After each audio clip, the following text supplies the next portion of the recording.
오늘 우리에게 주시는 하나님 말씀은 민수기 31장 13절부터 16절까지 넉절 말씀입니다. 함께 한 목소리로 합독하겠습니다. 시작.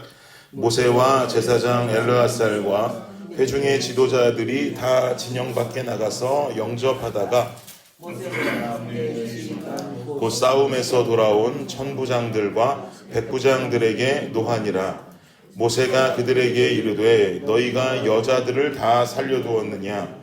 보라, 이들이 발람의 꾀를 따라 이스라엘 자손을 부올의 사건에서 여호와 앞에 범죄하게 하여 여호와의 회중 가운데에 연병이 일어나게 하였느니라.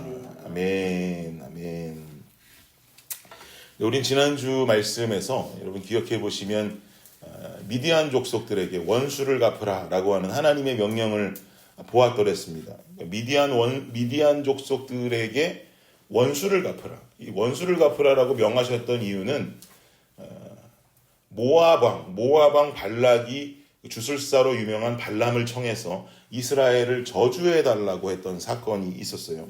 근데 이때 이 발람이라고 하는 주술사가 이스라엘을 저주하지 않고 하나님의 뜻을 잘 따라가는 것 같더니만 마지막에 자신의 본연의 뜻을 드러내면서 모압 여인들로 하여금 이스라엘 백성들을 유혹하게 만들게 되죠. 이때 모압 여인들이 이스라엘 백성들을 막 음란하게 유혹했을 때 손을 함께 잡고 그 일에 참여했던 족속들이 미디안 사람들이었단 말입니다. 이때 일어난 한 사건 기억해 보시면 어느 날 막 눈치 없이 이스라엘 남자가 미디안 여인을 데리고 와가지고 자신의 처소로 들어가가지고 그 여자와 동침을 한단 말이에요. 그랬더니 우리 제사장 자손의 비느하스가 들어가가지고 둘을 그냥 창으로 찔러서 죽게 만드는 사건. 우리가 지지난주인가요? 그때 한번 그 말씀에 대해서 보았더랬죠. 어쨌든 이렇게 이스라엘 백성들로 하여금 음란의 죄악을 짓도록 만든 미디안 족속과 주술사 발람을 벌하는 장면이 민수기 31장 초반부에 나오게 됩니다.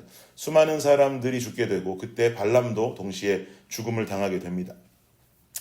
그리고 이 전쟁에서 승리하고는 자기 진영으로 이스라엘의 군대가 다시 돌아오고 있는 모습이 바로 오늘 본문의 내용이 되는 것이에요. 13절과 14절 다시 한번 우리 볼까요? 13절 14절입니다. 시작. 모세와 제사장 엘르아살과 회중의 지도자들이 다 진영 밖에 나가서 영접하다가 모세가 군대의 지휘관 곧 싸움에서 돌아온 천부장들과 백부장들에게 노하니라.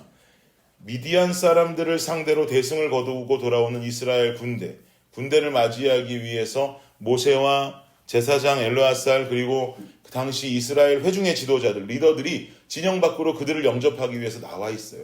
그런데 난데없이 이 모세가 이기고 돌아오는 그 군대의 천부장들과 백부장들을 향해서 진노하고 화를 내버린단 말이죠. 화를 내는 이유는 뭔가? 우리 15절을 보시면 15절 시작. 모세가 그들에게 이르되 너희가 여자들을 다 살려두었느냐? 니네 왜 여자들을 다 살려두었느냐라고 말하고 있어요. 여기서 말하는 건 아무런 죄도 없는 여자들 왜 여자들을 다 살려뒀어? 이렇게 말하는 게 아니라 여기서 말하는 분명한 사실은 하나님께서 명령하실 때 미디안 백성들을 모두 다 진멸해라. 거기는 여자들과 애들까지 다 죽여라. 뭐 이렇게 구체적으로 명하지는 않았단 말이에요.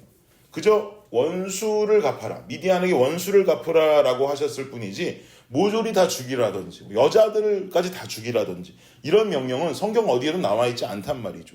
그러나 모세는 이러한 하나님의 명령이 없었음에도 불구하고 왜 여인들을 살려뒀냐라고 지금 책망하고 있어요. 그 이유는 16절에 나오는데 이 여인들이 어떤 여인들이냐? 16절 한번 읽어보죠. 시작. 보라, 이들이 발람의 꾀를 따라 이스라엘 자손을 부올의 사건에서 여호와 앞에 범죄하게 하여 여호와의 회중 가운데에 연병이 일어나게 하였느니라. 이 여인들은 발람의 꾀를 따라서 주술사 발람을 말하는 거죠. 그가 내밀었던 꾀로 인해서 이 여인들 중에 상당수들은 이스라엘 백성들을 유혹하고 음란에 빠질 수 있도록 영적 육적 음란함에 빠질 수 있도록 유혹했던 여인들이었던 것을 모르느냐. 그래서 연병이 일어나고 이스라엘 백성들이 수많이 죽었던 그 끔찍한 사단이 일어나는 거 너네들 다 보지 않았느냐. 근데 왜 그것을 기억하지 못하냐 이 말이에요. 그렇게 죄를 짓게 한 그 모습을, 그리고 죄를 지어서 죽어갔던 그 모습들을 왜 기억하지 못하고 그 땅까지 가서 미디안 족속들에게 원수를 갚으라고 보냈더니만 여인들은 왜 모조리 다 살려가지고 돌아왔느냐라고 책망하고 있는 것이죠. 우리는 이 장면을 통해서 몇 가지 중요한 부분들을 캐치할 수 있어야 됩니다. 첫 번째는요, 죄라고 하는 것은, 죄는 기억되어져야 한다는 거예요. 이스라엘 군대는 왜 지금 미디안을 공격해야 되는 건지, 도대체 왜 원수를 갚아야 되는 것인지 그 사건의 중점을 다 까먹고 망각하고 있어요. 그러나 이스라엘의 리더인 모세는 그 중점을 정확하게 기억하는 것이죠. 그래서 모세가 생각했을 때는 그 여인들을 남겨두어서는 안 됐다고 지금 말하고 있는 거예요. 죄에 대해서 기억하지 못하면 우리는 죄라는 것을 습관적으로 짓게 됩니다. 기억하지 못하니 계속해서 죄를 짓는 거예요. 그래서 우리가 습관적으로 짓는 죄악들을 돌이켜보면 대개 새로운 죄악, 어제 안 지었던 죄 오늘 짓고, 오늘 안 지었던 죄 내일 짓고 하는 경우는 거의 없어요. 우리가 짓는 죄악들을 돌아보면요, 다 반복적인 죄들이에요. 어제 지었던 거 오늘 또 짓고, 오늘 지었던 거 내일 가서 또 까먹고 또 짓고, 주님 앞에 회개했던 거 다 망각하고 또 그 죄를 짓고, 그러니까 결국 몇 가지 되지도 않는 그 죄에 질질 끌려다니는 우리는 삶을 보고 경험하게 되는 것이죠. 사랑하는 여러분, 기억하십시오. 내가 죄 앞에 무참하게 무너졌던 모습, 내가 무참하게 넘어짐으로 인해서 정신 못 차리고 죄 앞에 방황하고 질질 끌려다니면서 하나님 곁을 떠났던 그 모습과 그 시간들을 절대 잊으시면 안 돼요. 그래야 그 자리를 벗어날 수 있는 발단과 시작이 우리에게 주어지는 것입니다. 주님 잊지 않기 원합니다. 내가 넘어지고 무너졌던 것, 넘어지고 무너지고 주님 떠나니 내 인생 가운데 평안이 없고 화평이 없고 내 인생이 점점 더 힘들었던 그 모습을 기억하면서 주님 안에서 정결한 삶을 살아가기를 원합니다. 나의 그런 모습 잊지 않게 하여 주시옵소서. 우리는 간구할 수 있어야 되는 것이죠. 두 번째 깨달음은 무엇이냐? 죄가 들어올 수 있는 경로들을 우리는 모든 것을 다 차단해야 되는 거예요.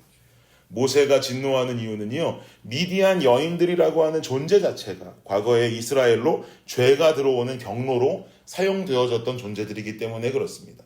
그녀들을 통해서 이스라엘 백성들을 음란함으로 유혹했고 이스라엘 백성들의 삶을 가차없이 무너뜨렸던 존재가 그들이었어요. 그들은 죄가 들어올 수 있는 경로, 죄의 발단 자체였는데 그것을 차단해버렸어야 된다라고 모세는 말하는 것이죠. 엊그저께 저희 집 셋째 드림이가 밖에서 더운데도 땡볕에서 누나들하고 막 자전거를 타고 트램펄린을 타고 신나게 놀다가는 겁에 질려서 막 뛰어들어와가지고 저한테 말하기를, 아빠 집에 벌집이 너무 많다는 거예요. 집 그 처마에 날 따뜻해지면 벌들이 막 집을 짓고 막 벌들이 엄청나게 찾아오지 않습니까? 그래서 벌한테 쏘일까봐 무서워서 좀 뛰어들어왔다는 거예요. 그래서 제가 그랬구나, 제가 미리 돌아보질 못했구나 생각하면서 이제 벌 죽이는 약 있지 않습니까?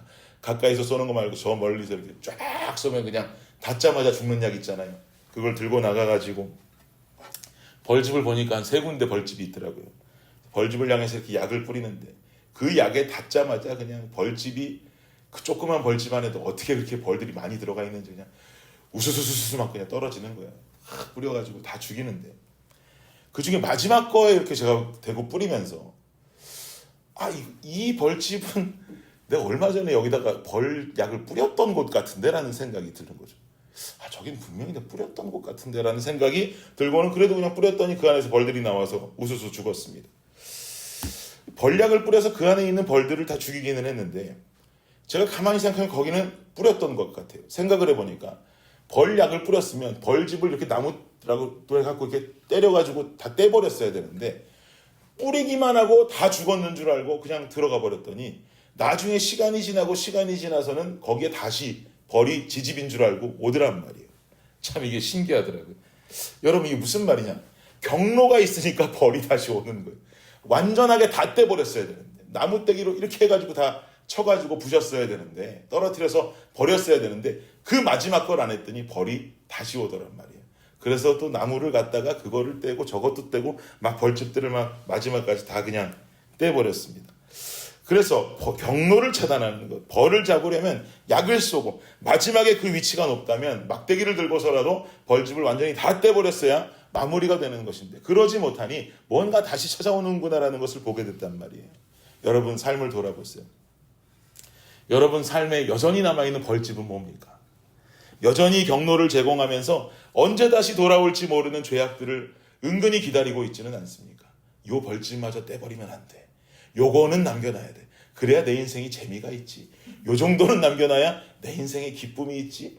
요 생각하면서 여전히 남겨놓고 있는 그 하나, 그게 뭔가요? 그거 부셔야 됩니다. 그 벌집 부셔버려야 될 줄 믿습니다. 죄악이 들어오는 마지막 경로를 차단하세요. 벌약 뿌렸으면 막대기로 때려서 얼른 부시든지 떼내셔야 됩니다. 그래야 우리는 어딜 갈 수 있어요? 가나안을 맛볼 수가 있는 거예요. 두 가지를 말씀드렸습니다. 죄는 기억되어져야 됩니다. 또 하나는 죄가 들어오는 경로를 차단해야 됩니다. 이 두 가지 사항을 우리의 삶 가운데 주님 주신 깨달음으로 열심히 지켜감으로써, 철저하게 지켜감으로써 결국은 우리가 가야 할 그 땅, 젖과 꿀이 흐르는 가나안 땅, 이 땅의 바실레이아를 향해서 한 걸음 더 가까이 나아갈 수 있는 저와 여러분의 삶이 되시기를 예수님의 이름으로 축복합니다. 기도하겠습니다. 주님 감사합니다. 우리에게 오늘도 주님께서 말씀으로 깨달음을 주십니다. 주님, 죄라는 것은 기억되어져야 합니다. 죄 가운데 거했을 때 내 삶이 얼마나 무참히 넘어졌는지, 내 삶 가운데 평안이 없고 얼마나 더러운 삶을 살게 되었었는지 우리가 기억하며 그 죄를 경계하기를 간절히 원합니다. 또한 죄가 들어올 수 있는 경로들을 다 부셔버리기를 원합니다.